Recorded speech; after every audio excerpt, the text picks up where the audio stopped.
సర్వాధికారియు నిరంతర స్తోత్రార్హుడు యేసుక్రీస్తు ప్రభు వారి ప్రశస్త నామంలో ఉదయకాలపు వర్తమానాల కొరకు ఎదురు చూస్తున్న మీ అందరికీ ఇమాన్యుయల్ మినిస్ట్రీస్ తరపున మా శుభాభివందనాలు తెలియచేస్తూ ఉన్నాను. క్రీస్తునందు మాకు అత్యంత ప్రియమైన దైవజనాంగమా, ఎలా ఉన్నారు? గడిచిన రాత్రి కుటుంబంలో కుటుంబ ప్రార్థన జరిగిందా? ఈరోజు అరుణోదయపు దినాన లేచి అరుణోదయపు ఆరాధన దైవ సన్నిధిలో చేసుకోగలిగారా? ఎంతమంది గడిచిన రాత్రి కుటుంబ ఆరాధన చేసుకున్నారో, ఉదయకాలపు స్తోత్ర ప్రార్థన చేసుకున్నారో కింద కామెంట్ బాక్స్లో రాయండి. మీరేదో గొప్ప ప్రార్థనా పరులు అని 10 మందికి చాటి చెప్పాలి అనేది కాదు నా అభిప్రాయం. మీ ప్రార్థనా జీవితాన్ని చదువుకొని అనేక మంది మిమ్మును మీ కుటుంబాలను స్ఫూర్తి తెచ్చుకోవటానికి ఆ చిన్న కామెంట్ వేలాది కుటుంబాలను బ్రతికిస్తుంది అని చెప్పటంలో లేశమైన సందేహం లేదు. మంచిది. ఈరోజు మంగళవారం కదా, సిస్టర్ జ్యోతి జెర్మియా యూట్యూబ్ ఛానల్ నుంచి లైవ్ అందించబడుతుంది. తప్పకుండా విని ఆశీర్వదించబడగలరు. ప్రత్యేకంగా శుక్రవారం నేను కృష్ణా జిల్లా ఇబ్రహీంపట్నం ప్రాంతానికి వస్తూ ఉన్నాను. ఆ ప్రాంతాల్లో ఉండేవారు మిమ్మల్ని ప్రేమతో ఆహ్వానిస్తూ ఉన్నాను. దేవుడు ఆ కోటాలను ఆశీర్వాదకరంగా జరిగించునుగాక. మంచిది. ఈ దినం ఓ దివ్యమైన వర్తమానం పరిశుద్ధాత్మ దేవుడు నా హృదయపు లోతుల్లో నుంచి ఈ దివ్యమైన వర్తమానం కొన్ని నెలల నుంచి ఈ వర్తమానం నా హృదయంలో పొదుగుతూ వచ్చింది. నిజమే, మన దైనందిన జీవితంలో ఉదయం లేచింది మొదలుకొని రాత్రి పండుకునే వరకు మన కళ్ళ ఎదుట జరిగే ప్రతి సంఘటన మనకు ఒక జీవిత పాఠాన్ని నేర్పుతుంది. మన చెవులతో వినే వార్తలు అవి మంచివా చెడ్డవా, మేలైనవా కీడైనవా అప్రస్తుతం కానీ, మన చెవులకు వినబడే వార్తలు కానీ, మన కళ్ళ ఎదుట జరిగే సంఘటనలు కానీ, మన చుట్టూతా జరుగుతున్న యథార్థ ఘటనలు మనకు జీవిత పాఠాన్ని నేర్పుతాయి. గతకాలపు చరిత్ర కానీ వర్తమానం కానీ మనకు పాఠాలు నేర్పుతుంది. ఎవడైతే చరిత్రలో నుంచి పాఠాలు నేర్చుకుంటాడో వాడు చరిత్రకారుడిగా మార్చబడతాడు. చరిత్రలో నుంచి పాఠాలు నేర్వని వాడు చరిత్రహీనుడిగా చరిత్ర పుటల్లో మిగిలిపోతాడు. నిజమా? బైబిల్లో కొన్ని సంఘటనలు మీకు గుర్తుకు తెచ్చే ముందు మన మందిరంలో పేరు అవసరం లేదు, కానీ మన సంఘ పెద్ద చాలా దైవభక్తి కలిగినవాడు, మంచి ప్రార్థనా పరుడు. 24 సంవత్సరాల క్రితం మన పరిచర్యకు వచ్చారు. 24 సంవత్సరాల తర్వాత కూడా ఈ రోజు కూడా అదే భక్తి, అదే ప్రార్థన, అదే అనుకువ. 65 సంవత్సరాలు ఇంచుమించు దాటి ఉంటుంది. అదే భక్తి, అదే ప్రార్థన, అదే విశ్వాసం, అదే దీనత్వం, అదే ప్రార్థనా జీవితం. ఒకానొక రోజు నేను మాట్లాడుతూ ఆయన సంభాషిస్తూ నాతో ఇలా అన్నాడు, అన్నా, నేనేదో గొప్ప భక్తిపరుణ్ణి అని చెప్పటానికి కాదు, కానీ నేనే పాపంలో పడకుండా హైదరాబాద్ పట్టణానికి 15 సంవత్సరాల వయసులో వచ్చా.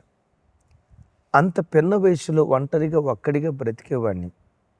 ఓ సినిమాకి వెళ్ళిన జ్ఞాపకం నాకు లేదు, ఒక సిగరెట్ తాగిన జ్ఞాపకం నాకు లేదు, ఒక మందు తాగిన జ్ఞాపకం నాకు లేదు, ఒక అమ్మాయితో చెడుగా ప్రవర్తించిన ఆ చేదైన జ్ఞాపకాలు నాకు లేవు.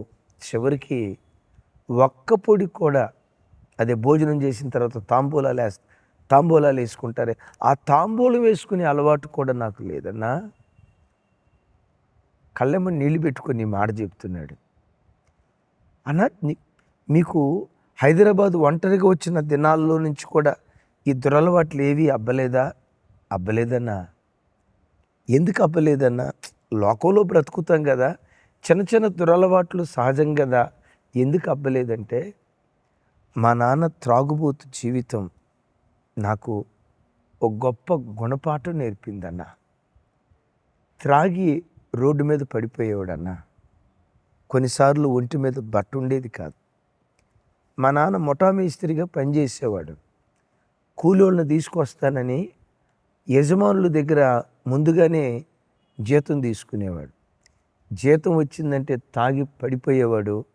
ఆ యజమానులు మా ఇంటికొచ్చి, ఏది మీ ఆయన వస్తానన్నాడు, పనోళ్ళని తీసుకొని వస్తానన్నాడు, డబ్బులు తీసుకున్నాడు, ఏమైపోయాడు అనే లోపు మా అమ్మ కన్నీళ్ళు విడుస్తూ ఏదో చెప్పేది.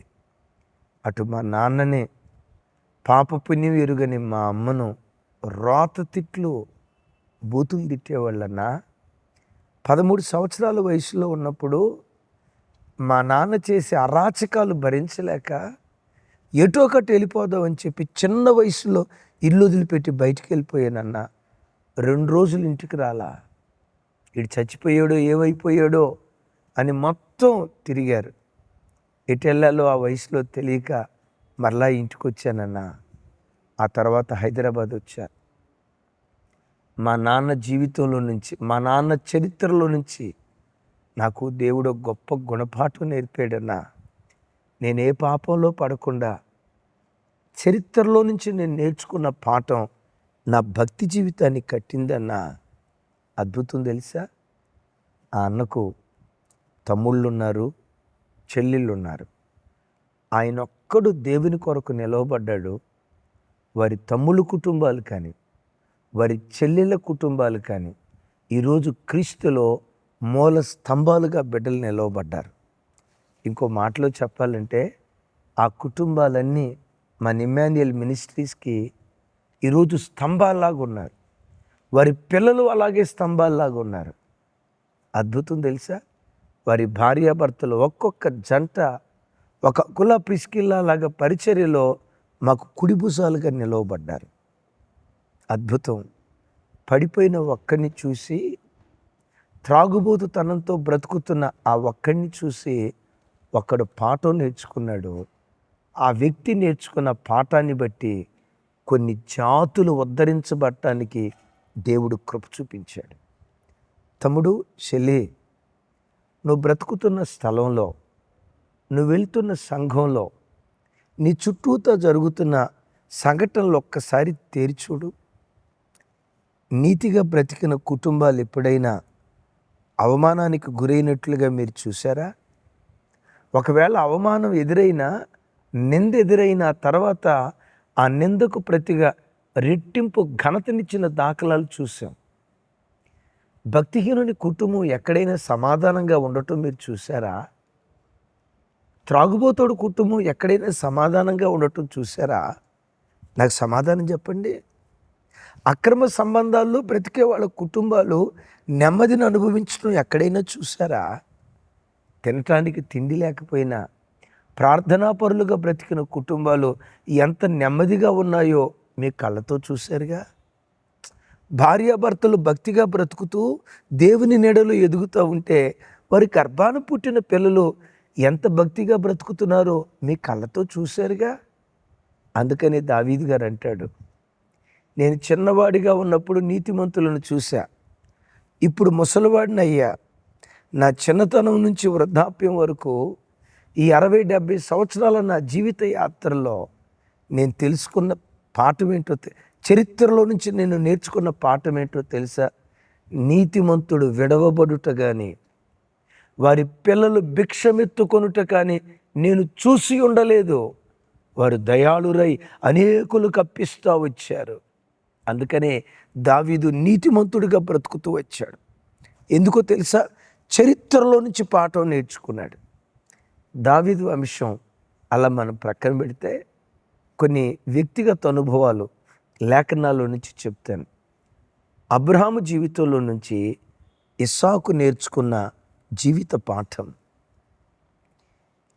యాకోబులో నుండి యోసేపు నేర్చుకున్న జీవిత పాఠం, కోరహు కుటుంబంలో నుండి సమూయేలు కుటుంబం నేర్చుకున్న జీవిత పాఠం, ఏలీ కుటుంబంలో నుండి సమూయేలు నేర్చుకున్న జీవిత పాఠం. ఇవన్నీ కళ్ళ ముందు జరిగిన సంఘటనలు. ఆ కళ్ళ ముందు జరిగిన సంఘటనలు వాళ్ళు నేర్చుకున్న పాఠాలండి చరిత్ర పుటల్లో వాళ్ళను చరిత్రకారులుగా నిలవబెట్టింది. తమ్ముడు, చెల్లి, నీవు నీ కుటుంబం నువ్వు బ్రతుకుతున్న గ్రామంలో చరిత్ర సృష్టించే కుటుంబంగా నీ కుటుంబాన్ని దేవుడు ఆశీర్వదించునుగాక. చూడండి, అబ్రహాము జీవితంలో నుంచి ఇస్సాకు నేర్చుకున్న జీవిత పాఠం. అబ్రహాము కాలంలో కరువు వచ్చింది. చూడండి, కరువు వచ్చినప్పుడు అబ్రహాం ఎక్కడికి వెళ్ళాడు? ఆదికాండం, ఎస్, ఆదికాండం 12వ అధ్యాయం 10వ వచనం. అప్పుడు ఆ దేశములో కరువు వచ్చెను. ఆ దేశములో కరువు భారముగా ఉన్నందున అబ్రహాము ఐగుప్తు దేశములో నివసించుటకు అక్కడికి వెళ్ళాను. విన్నారు కదా, అబ్రహాము కాలంలో కరువు వచ్చింది. అబ్రహాము కాలంలో కరువు వస్తే అబ్రహాం ఎక్కడికి వెళ్ళాడు? ఐగుప్తు దేశానికి వెళ్ళాడు. ఐగుప్తు దేశానికి వెళ్ళే ముందు దేవుని చిత్తాన్ని ఏమన్నా అడిగాడా? దేవుని చిత్తం తెలుసుకోవటానికి ఏమైనా ప్రయత్నం చేశాడా? లేదు. ఇక్కడ కరువు ఉంది, అక్కడికి వెళ్ళాలనుకున్నాడు, వెళ్ళాడు. దేవుని చిత్తాన్ని అక్కడ వెతకల. తన కుమారుడైన ఇస్సాకు కాలంలో కూడా కరువు వచ్చింది. చూడండి ఆ మాట, 26వ అధ్యాయం 1వ వచనం 2వ వచనం. అబ్రహాము దినములో వచ్చిన మొదటి కరువుగాక మరి ఒక కరువు ఆ దేశములో వచ్చెను. అప్పుడు ఇస్సాకు గెరారులోనున్న ఫిలిష్తీయుల రాజైన అబీమెలెకు యుద్ధకు వెళ్ళెను. అక్కడ యెహోవా అతనికి ప్రత్యక్షమై, నీవు ఐగుప్తులోనికి వెళ్ళక నేను నీతో చెప్పు దేశమందు నివసించుము. మొట్టమొదటి మాట, ఈ మాట లోతు మీకు చెప్తాను. అబ్రహాము కాలంలో కరువు వచ్చింది. అబ్రహాము ఐగుప్తు దేశానికి వెళ్ళాడు. మీకు తెలుసా, ఆ ఐగుప్తు దేశానికి వెళ్ళినప్పుడే షారమ్మ ఫరో రాజు చేత చెరపట్టబట్టానికి రాజభవనంలోకి తీసుకుని వెళ్ళబట్టం,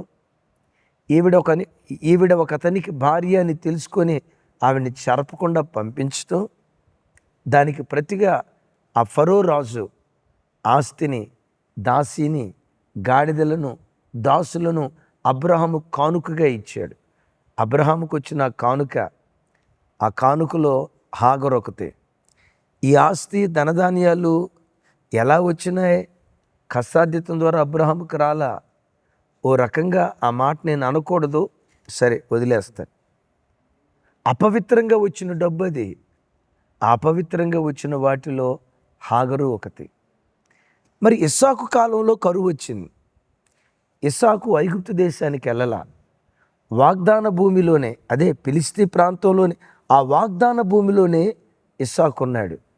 వెళ్తాడేమో అని అన్నట్లుగా, నువ్వు వెళ్ళొద్దు, నీవు నివసించుచున్న దేశములోనే పరవాసిగా ఉండు అన్నాడు. అద్భుతం తెలుసా, కరువు వచ్చినప్పుడు దేవుని చిత్తాన్ని తెలుసుకొని దేవుడు ఉండమన్న చోట ఉన్నాడు. విత్తనం విత్తితే 100 పంట కోసాడు. తమ్ముడు, చెల్లి, ఇంట్లో ఆర్థిక కరువు వచ్చినప్పుడు, ఆర్థిక సమస్యలు వచ్చినప్పుడు ఎవరు తక్కువ వడ్డీకి ఇస్తారా? ఎక్కడ అప్పు తీసుకొని వాళ్ళకి కడదాం, వాళ్ళకి కట్టడానికి ఎక్కడ అప్పు తీసుకుందాం, ఈ అప్పు తీర్చడానికి అక్కడ అప్పు చేద్దాం అని కరువు కాలంలో అబ్రహాము ఐగుప్తు రాజును ఆశ్రయించినట్లుగా నీకు ఆర్థిక ఇబ్బంది వచ్చినప్పుడు అప్పులను ఆశ్రయిస్తున్నావా? దేవా, ఈ అప్పుల్లో నుంచి బయటకు రావాలంటే, ఈ కరువు నుంచి నేను బయటకు రావాలంటే ఓ చిన్న ఆలోచన ఇవ్వవా అని దేవుని ఆలోచన అడుగుతున్నావా? స్వప్రయత్నం చేస్తున్నావా? సుమి, స్వప్రయత్నం చేస్తే చిక్కుల్లో పడతావు. విచిత్రం, అబ్రహాం ఏ తప్పు చేశాడో నయోమి అదే తప్పు చేసింది. ఇస్సాకు ఏ ఒప్పు చేశాడో బోయాజు అదే ఒప్పు చేశాడు. చరిత్రలో నుంచి ఈవిడ పాఠం నేర్చుకోలేదు, చరిత్రహీనురాలిగా మిగిలిపోయింది. బోయాజు చరిత్రలో నుంచి పాఠం నేర్చుకున్నాడు, చరిత్రకారుడిగా నిలవబడ్డాడు. ఎలా? దేశంలో కరువు వచ్చింది. నయోమి కుటుంబం ఎక్కడికి వెళ్ళింది? మోయాబు ప్రాంతానికి వెళ్ళింది. ఏం జరిగింది? 3 మగవాళ్ళు చచ్చిపోయారు. తిరిగి వచ్చేటప్పుడు రిక్తురాలిగా వచ్చింది. మరి కరువు వచ్చినప్పుడు బోయాజు బెత్లెహేమును వదిలిపెట్టాడా? వదిలిపెట్టలా. విచిత్రం తెలుసా, బెత్లెహేములోనే ఉన్నాడు, వ్యవసాయం చేశాడు. అదే బెత్లెహేములో భాగ్యవంతుడిగా మారిపోయాడు. వా, నేను అడుగుతా, నా వైపు చూడండి, నేను అడుగుతా, బోయాజ్, నువ్వు కరువు కాలంలో ఈ ప్రాంతాన్ని విడిచిపెట్టకుండా ఇక్కడే ఉండి ఇక్కడే నువ్వు వ్యవసాయం చేయటానికి కారణం ఏంటి? బోయాజ్ అంటాడు, మా పితరుడైన అబ్రహాము అలా వలస వెళ్ళే పతనమైపోయాడు. మా పితరుడైన ఇస్సాకు వలస వెళ్లకుండా దేవుడున్న చోట, దేవుడు ఉండమని చెప్పిన చోటే ఉండి విత్తనాలు విత్తి నూరంతల పంట కోసాడు. నా పితరుని నేను మార్గదర్శిగా తీసుకొని బెత్లెహేములోనే ఉంటానని వ్యవసాయం చేశాడు. భాగ్యవంతుడిగా మార్చబడ్డాడు. ఆ తర్వాత బోయజే ఒబేదును, ఒబేదే యెషయిని, యెషయి దావీదుని, ఆ దావీదే లోకరక్షకుడైన యేసు క్రీస్తు వారు ఉద్భవించడానికి కారణమయ్యారు. విన్నారా తమ్ముడు? కరువు వచ్చినప్పుడు ఎక్కడ క్రెడిట్ కార్డులు తీసుకుందాం, ఎవరు తక్కువ ఇంట్రెస్ట్కి ఇస్తారు, ఇక్కడ వడ్డీకి తీసుకొని అక్కడికి తిప్పుదాం, ఇలాంటి సొంత ప్రయత్నాలు చేయకు. నువ్వు మోకరించి దేవుని అడుగు, తన చిత్తాన్ని బయలుపరుస్తాడు.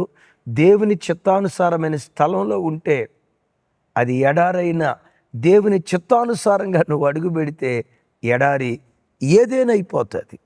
రైట్. రెండవది, అబ్రహాము గారికి పిల్లలు లేరు. అప్పటికి పిల్లలు పుట్ల. పిల్లలు లేని కారణాన్ని బట్టి అబ్రహాం ఏం చేశాడు?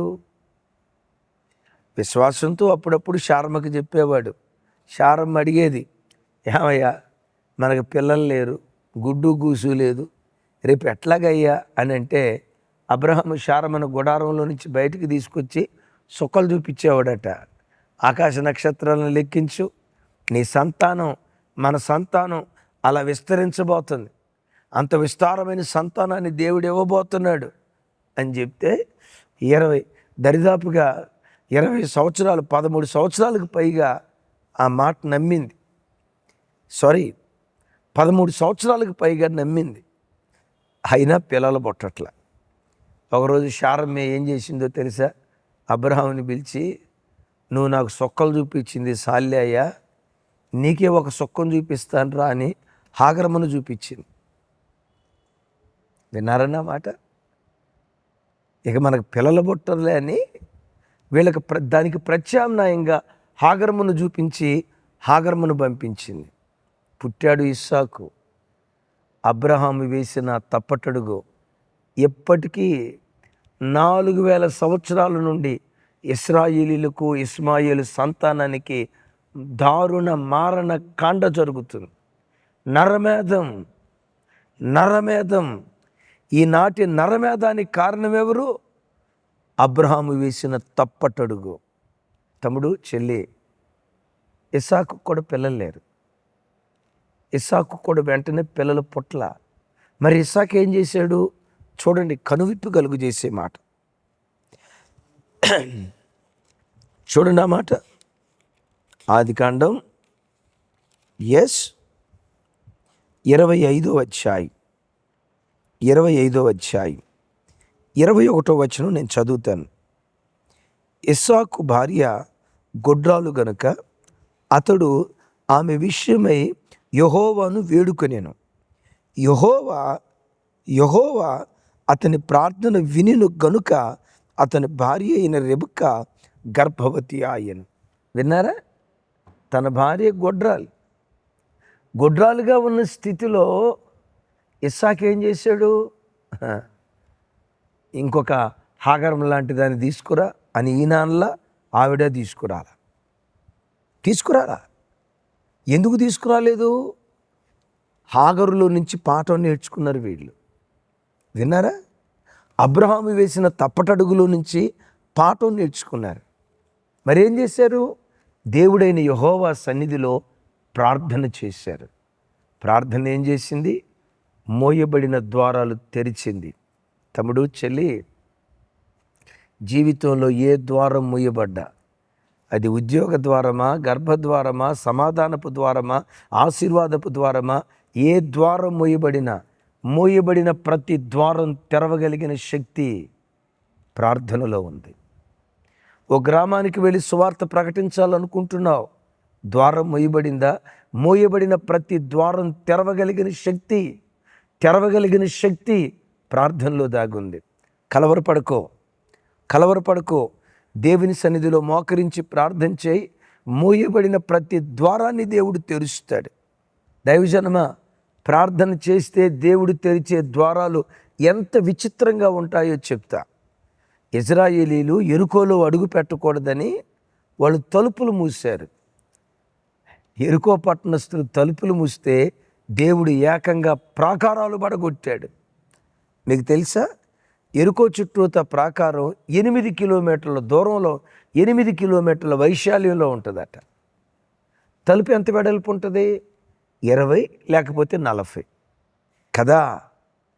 20 అడుగుల తలుపు మూస్తే, లేదు 40 అడుగుల తలుపు మూస్తే 8 కిలోమీటర్ల ద్వారాన్ని దేవుడు తెరిచాడు. సాతాను చిన్న అవకాశాన్ని నీకు మూస్తే వాడి ఊహ కందని విశాలమైన ద్వారం దేవుడు నీ కొరకు తెరుస్తాడు. ప్రార్థించు, ఉన్న చోటనే మోకరించి ప్రార్థించు. ఆ ద్వారం ఈరోజే ప్రభు తెరుస్తాడు. ఆమేన్. విన్నారు కదా? రైట్. అబ్రహాము వేసిన తప్పటడుగు. అబ్రహాము జీవితంలో నుంచి తాను నేర్చుకున్న, చరిత్రలో నుంచి నేర్చుకున్న జీవిత పాఠం చెప్పంటారా? అబ్రహాముకి ఎంతమంది భార్యలు? హాగరుతో కలిసి కింద కామెంట్ బాక్స్లో రాయండి. అబ్రహాము గారికి ఎంతమంది భార్యలు? అసలావిడ శారమ్మ, ఆ తర్వాత హాగరు. ఇంకెవరైనా ఉన్నారా? కామెంట్ బాక్స్లో రాయండి.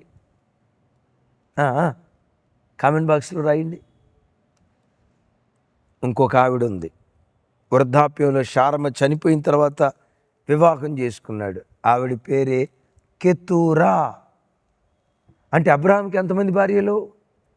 3 భార్యలు హాగరుతో కలిపి.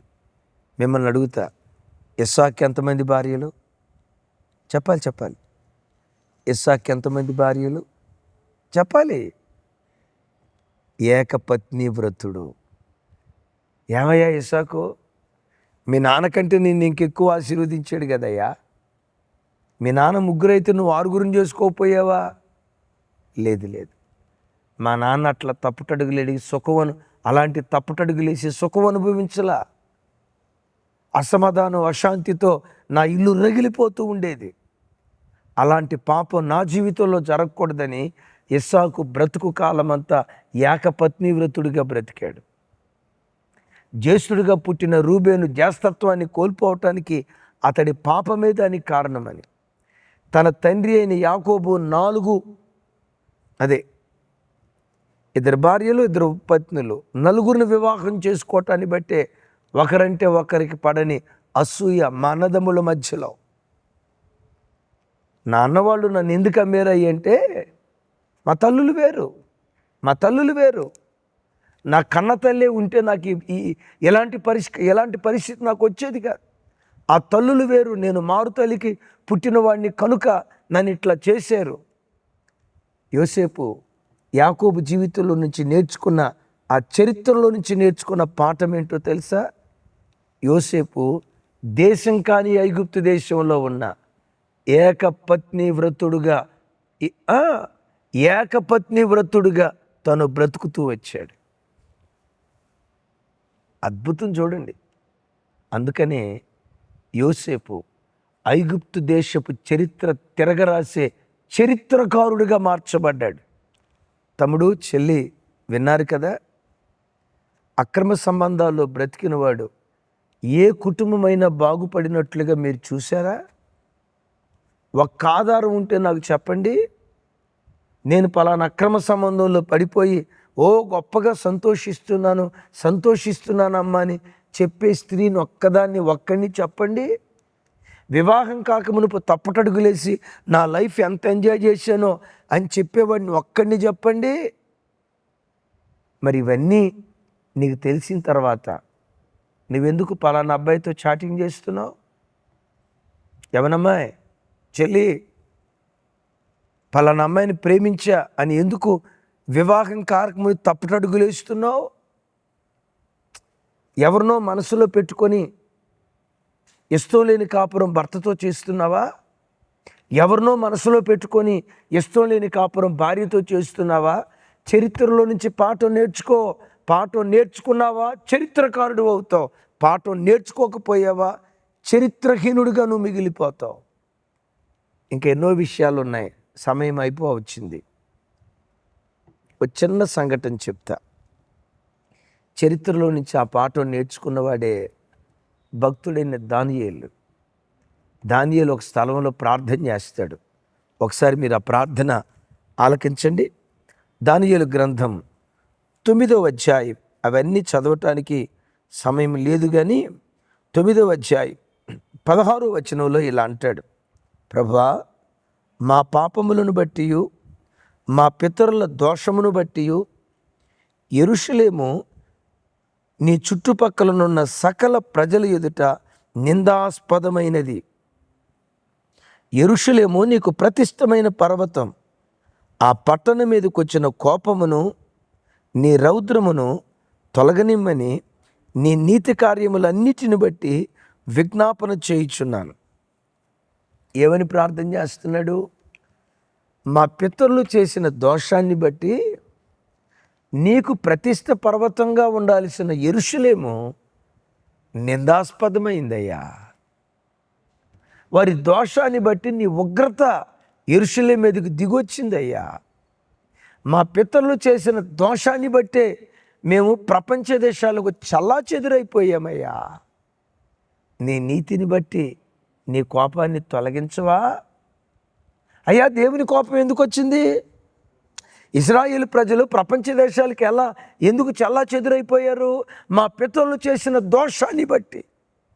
సరేనయ్యా, మీ పితరులు చేసిన దోషాన్ని బట్టి మీ బతుకులు చల్లాచెదురైపోయినాయి. మరి ఎంతకు నువ్వేం చేసావు? దానియేలుని అడగండి. దానియేలుని అడుగుదాం. సరే, మీ పితరులు దోషం చేశారు, మరి మీ పితరుల చరిత్రలో నుంచి నువ్వేం పాఠం నేర్చుకున్నావు? దానియేలును గూర్చి లేఖనాల్లో రాయబడిన మాట ఏంటో తెలుసా? 17వ సంవత్సరంలో రాజు భుజించే భోజన పదార్థాల వలన అపవిత్రపరచబడకూడదని ఉద్దేశించిన వాడై ఎట్ ద ఏజ్ ఆఫ్ 17 దేవుని కొరకు బ్రతకాలని తీర్మానం చేసుకున్నాడు.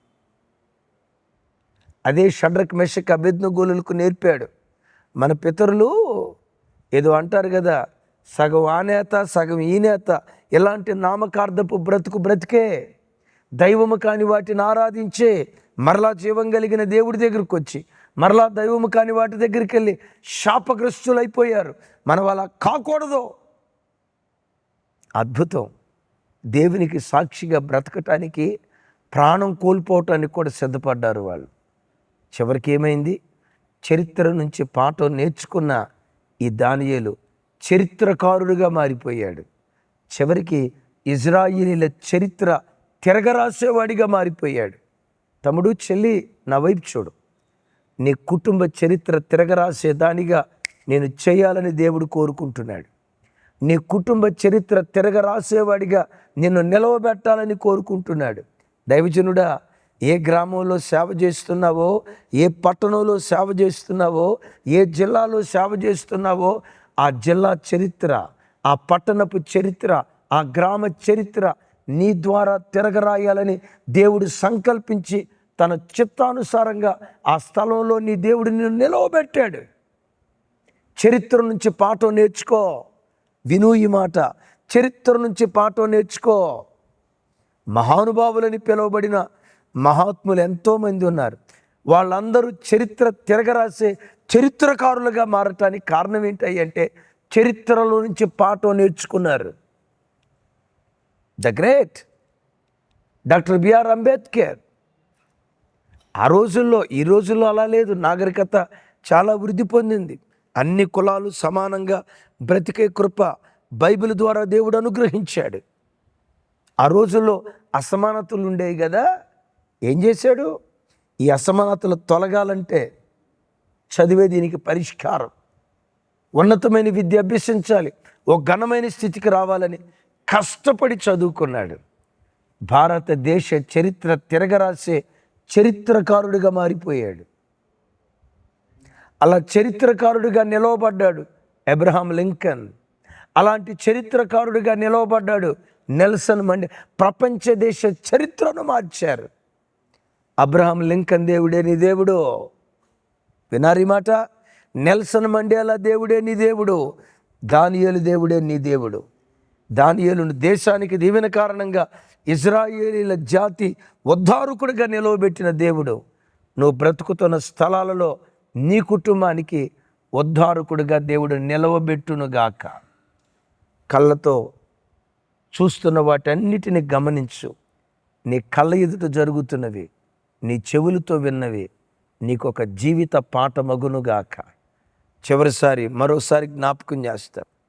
చరిత్ర నుండి పాఠం నేర్చుకున్నవాడు చరిత్రకారుడు అవుతాడు. నేర్వనివాడు చరిత్రహీనుడవుతాడు. నా చేతులెత్తి దీవిస్తున్నా, నీవెప్పటికీ ఎన్నటికీ చరిత్రకారుడిగా, చరిత్రకారునిగా నా దేవుడు నిన్ను నిలవబెట్టునుగాక. ఆమేన్. ప్రార్థన. మన మధ్యలో ఉన్న సహోదరులు సత్యం గారు ప్రార్థన చేస్తారు. మహోన్నతుడా, మహాదేవ, గొప్ప దేవ, స్తుతిగల దేవ, స్తుతికి పాత్రుడా, స్తోత్రార్హుడా, జీవాధిపతి అయిన ప్రభువా, యెహోవా, యేసయ్యా, పరిశుద్ధాత్ముడా, త్రియేక నామం గల దేవ, మీ ఘనమైన నామమునకు స్తోత్రం స్తోత్రం స్తోత్రం స్తోత్రం స్తోత్రం. ప్రభువా, ఇమ్మాన్యుయల్ మినిస్ట్రీస్ నాయన మాకు కానుకగా ఇచ్చి నాయన ఈ దైవజనులు మాకు ప్రతిరోజు మమ్మ బలపరిచే వాక్యం షార్ట్ మెసేజ్ ద్వారా మాకు అందించుతున్నందుకై మీకు స్తోత్రం స్తోత్రం స్తోత్రం. ప్రభువా, స్తోత్రం యేసయ్యా, స్తోత్రం. సర్వశక్తుడు అయిన తండ్రి, సర్వాశీర్వాదాలకు కారణభూతుడైన ప్రభువా, నిరంతర స్తోత్రార్హుడు అయిన తండ్రి, ఈ వాక్యం ద్వారా నాయన ఈ ప్రతి నిత్యము మేము బలపడుచు మా లైవ్ చూసే బిడ్డలందరిపై మీ కృప, మీ కంచె, మీ కాపుదల, మీ భద్రత, ఈ ఇమ్మాన్యుయల్ మినిస్ట్రీస్లో కట్టబడిన ప్రతి బిడ్డను నాయన మీరు ఆశీర్వదించండి, దీవించండి, బలపరచండి, ఆత్మలో బలపరచండి, శక్తివంతులుగా మార్చండి. ప్రతి కుటుంబాన్ని నాయన ఆదరించండి, సహాయం చేయండి, శక్తిని దయచండి. రోగాలు, బాధలతో, ఇబ్బందులతో, ఇరుకుల్లో ఉన్న వారందరినీ స్వస్థతలు, ఆరోగ్యములు, ఆయుష్ను, దీర్ఘాయుష్నిచ్చి దీవించమని ప్రార్థన చేయించును. సంఘ బిడ్డలందరినీ ఆశీర్వదించండి దేవా. మా పరిశుద్ధులైనటువంటి ఆయన జర్మియాయి గారు, జ్యోతమ్మ గారు, జార్జ్ అన్న గారు, డానియల్ రోజు గారు, వాలంటీర్స్ బిడ్డలు, ఈ ఇమాన్యుయల్ మినిస్ట్రీస్ పరిచర్యలన్నింటినీ ఆయన దీవించి ఆశీర్వదించి మీకు మహింకరంగా జరిగించండి దేవా. ఈ ఇమ్మాన్యుయల్ మినిస్ట్రీస్ పరిచర్యలో భూదిగంతముల వరకు విస్తరించబడుటకు కృప చూపండి నాయన. వాక్యం విన్న ప్రతి బిడ్డలు నాయన వాక్యం అనే విత్తనం 30 60 100 ఫలించే కృపను అనుగ్రహించండి దేవా. కనికరించండి. బ్రాంచ్ మందిరాలు నాయన అనేక చోట్ల విస్తరింపబడుటకు కృప చూపండి, సహాయం చేయండి. మా సేవకులను నాయన బలపరచండి. జ్యోతమ్మ గారికి, అయ్యగారికి, జర్మియాయ గారికి ఆరోగ్యం, ఆయుష్, దీర్ఘాయుష్ను దయచేయండి దేవా. వీరికి తిరిగే ప్రతి చోట, మీటింగులకు వెళ్ళే ప్రతి చోట మీ కంచె, మీ కాపుదల, మీ భద్రత, మీ దూతల కాపుదలను అనుగ్రహించమని ప్రార్థన చేసి మీ సన్నిధిలో వేడుకొనిచున్నాను ప్రభువా. దీవించండి, ఆశీర్వదించండి. 30 60 100 ప్రపంచవ్యాప్తంగా ఈ పరిచర్యలు మీకు మహింకరంగా జరిగించుటకు, విస్తరించుటకు సరిహద్దులు విశాలపరచమని యేసు క్రీస్తు అధికారం గల శక్తి గల నామమున స్తుతించి ప్రార్థన చేసి వేడుకొని పొందుకొని ఉన్న మా పరమ తండ్రి. హల్లెలూయా.